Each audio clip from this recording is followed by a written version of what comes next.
I'm George Curtis. Welcome to It's Your Environment. Each week it's my privilege to bring you guests that know something special about the environment that's worth sharing with you. The environment is very important. With our producer Ron Bullock, we put on quite a few of these shows, and we've had guests from all over the world who know something special about the environment. The environment has never been more important than it is today. I'm excited about today's guests. They're with or associated with the Wisconsin Wildlife Federation. And let's meet our first guests and find out about exactly what the Wisconsin Wildlife Federation does. Craig Challoner, welcome to the show. Welcome, George. I don't know that we can do that.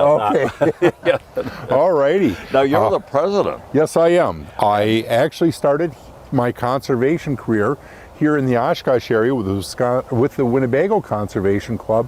From there, they sent me as a delegate to the Wisconsin Wildlife Federation, and over the years, they moved me up and they made me president about a year and a half ago. So, well, I know you live in the Omro area, correct. The old family farm. Mm-hmm. I know you as an anesthesiologist because you had a nurse. A nurse? Yeah, I'm the people who take care of you after the anesthesia. I see. Well, I've seen you in the hospital more times than I wanted to. Yeah. But tell us a little bit about the Wildlife Federation. Many people aren't familiar with the good work it does. Yep, the Wisconsin Wildlife Federation is a group that advocates for hunting, fishing, outdoor recreation. We've been around since 1849. We do a lot of educational programs. It used to be the Green School Network. It's now Field Adventures. Thank you, Ruth Ann. And we do a lot of other educational things such as scholarships.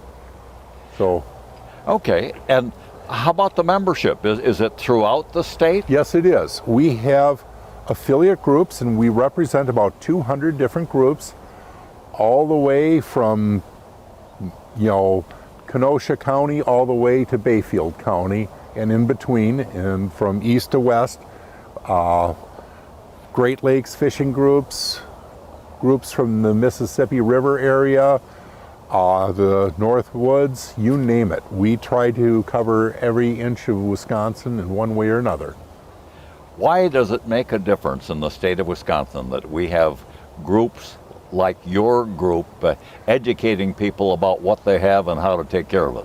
Well, we need to continue to bring people into conservation, hunting and fishing, because we have so many pressures, fighting, like the developments, pollution. We need more people to understand the importance of our environment, and some of the greatest advocates of the environment have been hunting and fishing groups. So we can never have enough people interested in this type of, recreational activity. Well, unfortunately, most of the people I bump into in the conservation area are people like you and me, either white hair, gray hair, or no hair. Yes. And white people, I rarely see people of color, and I rarely see young people. They usually have gadgets in their ears or gadgets in their hands, and they're not getting out. You were raised on a farm like I was. It's normal to be outside, but that isn't true of this generation. This is very true, but we also have to realize we are seeing more minority groups, and most of these groups are more concerned about the environment than we are. And you look around, I've worked with Hmong groups. There are Hispanic groups in the area, all interested in hunting and fishing in the environment. And I think both of us have probably hunted and fished with people of all different ethnicities, religions, races. I mean, this is open to everyone. It doesn't say only old fat white men can enter here. Careful here. Oh yeah, it's everybody, from a child to a 90-year-old, and every race, religion, culture. you're welcome here. But until recently, we were losing the young people, Yes. and we were losing Yeah. some of the people of color and of different cultures. Yes. Now, I understand after 3 years in a row of fewer fishing licenses sold in Wisconsin and fewer hunting licenses, Yeah. it started to rebound. People are forced to separate like you and I are, Yeah. and they're finding we have a lot of fresh air if we go looking for it. Yeah. And what's funny, what has forced us apart is bringing us together. I mean, people are starting to look back and realizing what is important, and hunting and fishing is a way of putting meat on the table. And what better way of doing it than getting out in the great outdoors and reconnecting with your roots?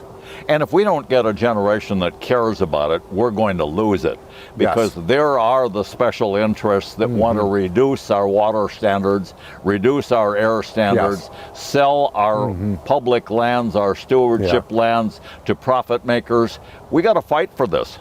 Exactly, and that is why it is so important to get involved with conservation in your local conservation groups.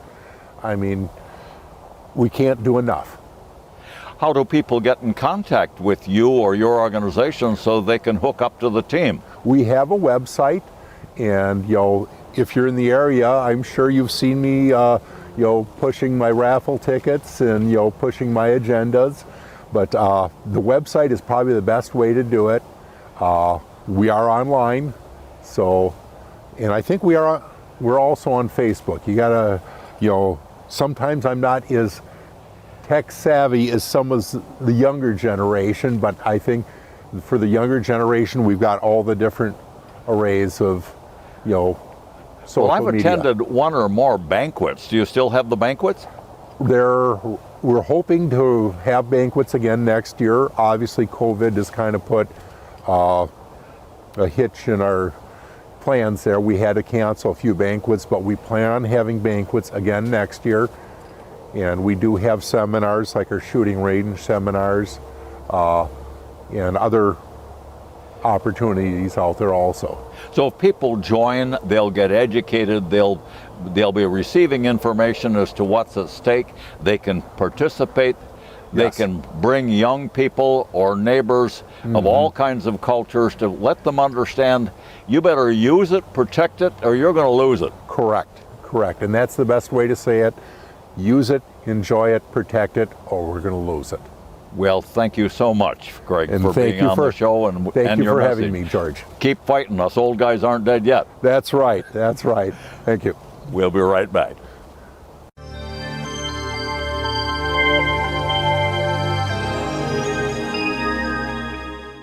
Welcome back to It's Your Environment. I'm George Curtis. We're talking to people with the Wisconsin Wildlife Federation, and we have another guest whose name is Ruth Ann Lee. Thanks for coming all the way from the Poinet area. Correct. Yeah, thanks for having me today. And that's where the office is, isn't it? The statewide office for the Wisconsin Wildlife Federation is located in Poinet, yes. So that's where you'll find me on most days. And refresh my memory, it seems to me that our producer Ron Bullock and I were down there a few years ago, and a very interesting museum.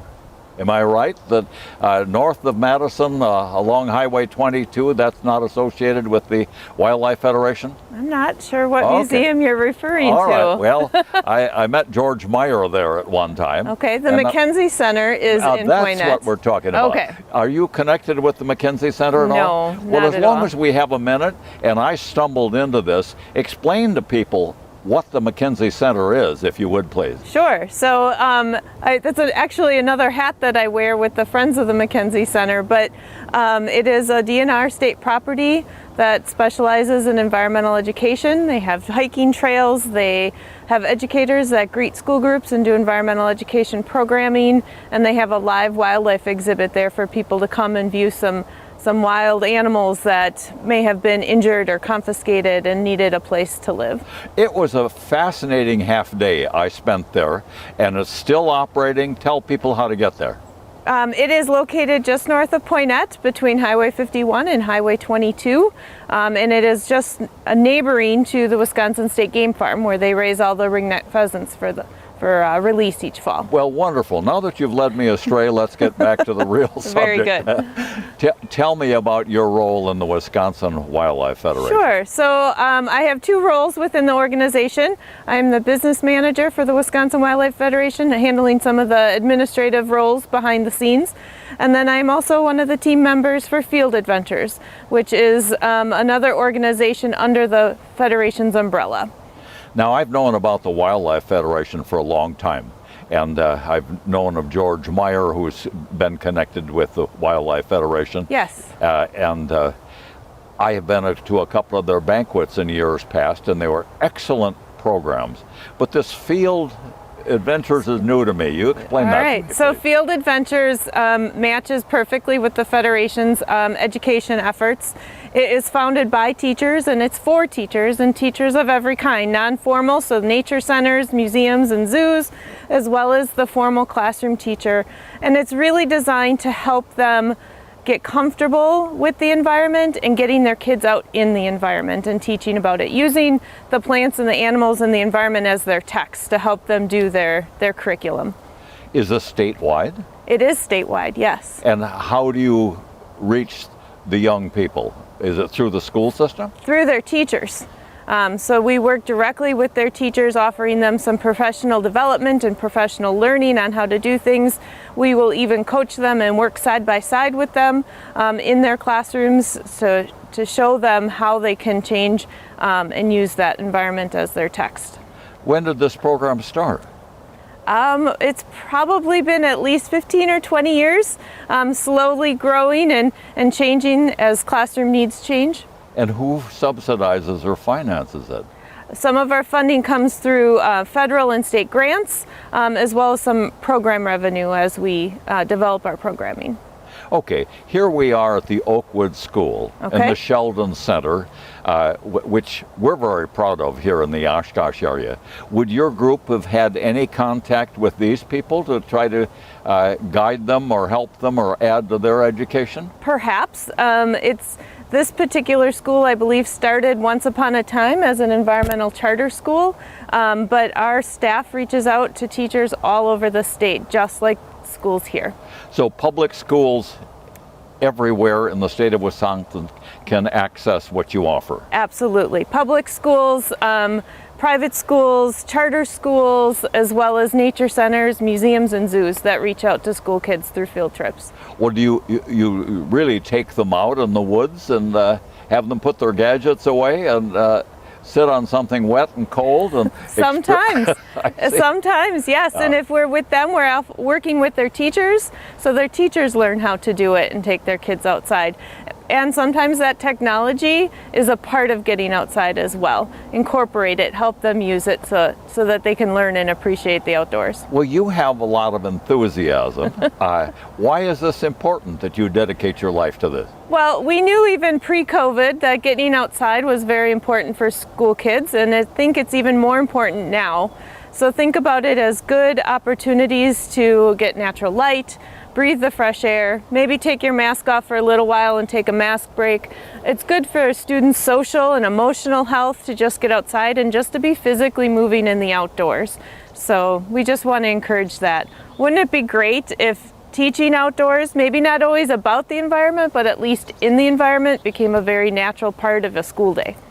Well, I would think so. I would think it's awfully important that people of all ages, but especially young people, realize what we have here and how easily we can destroy it. Yeah. Where are the sources of the materials that you give these young people? The educational materials about pollution, water quality, air quality, and the runoff and all of this? Sure, we have partners from all over the state and wildlife and environmental experts that we can partner with, and people within the community of the schools we work with that help build that curriculum and those resources. But a lot of it also comes from what the teachers need to do in their school on a daily basis. So, why not teach about velocity in math class by floating a leaf down the stream? Why not use the environment to get those kids outside and do what they need to do? Do you want more participation from the public? people knowing what you're doing, offer to speak, help, lead, contribute? Absolutely. We are always open for more people to communicate with and more people to partner with and to support our work and help us reach all of those students. Where's the money coming from, and do you need more money? The money, again, we write lots of different grants, federal and state grants, our program revenue, as well as lots of donations that help us support those kids and those teachers to get outdoors. Now, if somebody watches this show and says, that's a good idea, I want to help, who do they contact? They would contact Field Adventures directly, so fieldadventures.org, and you can find our contact information and reach out, and a staff member will get back to them. Ruth Ann, you have been a delight. Thanks for your information. All right. Thanks for being on the show. Thank you. We'll be right back.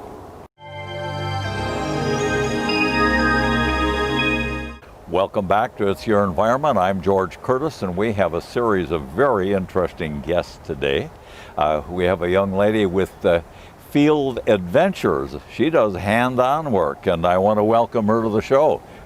Hi, how are you, George? Nice to see you. Nice to see you. You're Sandy, and you're up in the Hortonville area. That's where I live, and I work with Field Adventures as a field coach, and my field coaching gets me all around the state, from working with rural schools like Adams Friendship Elementary School, and then I get down with Lincoln Avenue School in Milwaukee, as well as Hawley School and some of the Madison schools. I'm up in Green Bay, so just like Johnny Cash, I've been everywhere, man. And I don't suppose you have a typical day, but let's say that you went to the school system I went to up in Lincoln County, right, in Merrill. Have you been in that general area, Lincoln, Marathon, Taylor County, Langlade County, any of those? I have not yet had the opportunity, but I certainly would love to. And one of our coaches actually lives up in the Wittenberg area, Sure. So we probably would take her to do some of that work as well. Okay. Well, let's use your Adams Friendship. Sure. You said you're there. Tell me about what you did when you got there. All right. Well, Adams Friendship Elementary School worked with us early on, a couple of years ago. They want to work on their improving the literacy levels for their students, and we approached them with an opportunity to use the environment as a context to do some of that learning, to read the environmental text. So, for example, if I were in Adams County and working with a second grade teacher, we might decide that we want to read this landscape here where there's kind of this prairie planting, and maybe as part of that reading, we would look for evidence with the students on how plants and animals are interacting. So, there's the printed word, and there's lots of ways to access information. Our landscape, both the natural and the cultural landscapes, are another text to develop understanding. And earlier, when you were talking to my colleague Ruth Ann, you talked about how the younger generation and this young people, we need to get them involved and interested. And one way to do that is to spend time in the outdoors, and you learn to love what it is that you know. And when you love it, then you're going to care for it and protect it. And you understand then as well how that is essential to our lives, and how all of these interactions are important to our not only natural health but our own. When you talked with Craig about the importance of clean water, students have to have that experience with water in nature to care enough to then later do something about that. So going back to the Adams Friendship work, I did some curriculum writing, some lessons, and then, taking the teachers with their students outdoors to have these experiences. As a coach, I might co-teach, or maybe early on I might take on the lead and then find ways to involve the teacher in leading the students, and it kind of release the responsibility of that over to the teacher depending on his or her comfort level in doing it. So the main thing I want to demonstrate is every teacher can do this, and you don't have to be an environmental science teacher. There's a lot of things, just routines with students and how to ask questions, how to make observations, and the teacher doesn't have to know all of that background. She can find out with the students, how these things work and show kids how to learn. And that's my role, is being that lead learner along with the teacher and the kids in the outdoors. Are you finding a lot of students that are interested, or are they kind of bored and think this doesn't matter? They are all interested, and sometimes it's just finding that key way of triggering that interest. And Ruth Ann and I have some background in Beatles project training, and through that we've learned some strategies that we're sharing with teachers and how to get the kids curious. And the first thing to do is not to give them a little lecture. So we've learned that many of the things that we've done in the past with giving kids the vocabulary and the background information is like the exact opposite of what they should be doing. So we give them a way to analyze, for example, these flowers or these plants, and get them curious, give them time to do some hands-on exploration where they're wondering and asking the questions, and then we come in the back door with that content, and this is what you need to know about structures or pollination or seed formation or whatever it is the content. They're hooked. We give them a little bit of what they need to know, and then they're just off and running. Well, you believe it. You're quite a sales lady for it, and your enthusiasm, I'm sure, is contagious. I'm hoping it spreads. Well, that's my last question for you. If the public wants to get more involved or wants to learn more, is there some kind of a contact number or email address where they can become continuously informed about this program? Absolutely. So we can get folks signed up for our regular communications. They can follow us on Facebook, we're on Instagram and Twitter. Our website is www.fieldadventures.org. It's adventures, so kind of a play on words there. Also, if you want to email us, it's info@fieldadventures.org. Great job. Thanks for the information, Sandy. Thanks for being on the show. Well, thank you. And thank you, ladies and gentlemen.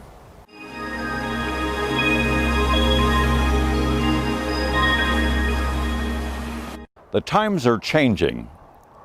When Craig Challoner and I were farm boys, everybody hunted and fished. Deer season, nobody took attendance. Most of the male students just were hunting. Everybody knew it and everybody understood it. However, over a period of time, more people have moved into the cities. There are more single-parent families. There are fewer farms. And there's a lot less activity in the out of doors. I think people, especially the younger generation, have lost sight of what we're losing and why we're losing it. The number of people who hunt, fish, hike, sketch, and just enjoy the out of doors is diminishing. Our population is changing. Now we have the challenge of COVID, and that has made people sit back and think a little bit more about the safety and the pleasure of going outdoors. I hope it makes them think about the importance of saving the air, the water quality, the emissions, and caring for this wonderful jewel. There are lots of economic interests that want to take it away from you. Don't let them. Get out there and defend it. That's my opinion. I'm George Curtis.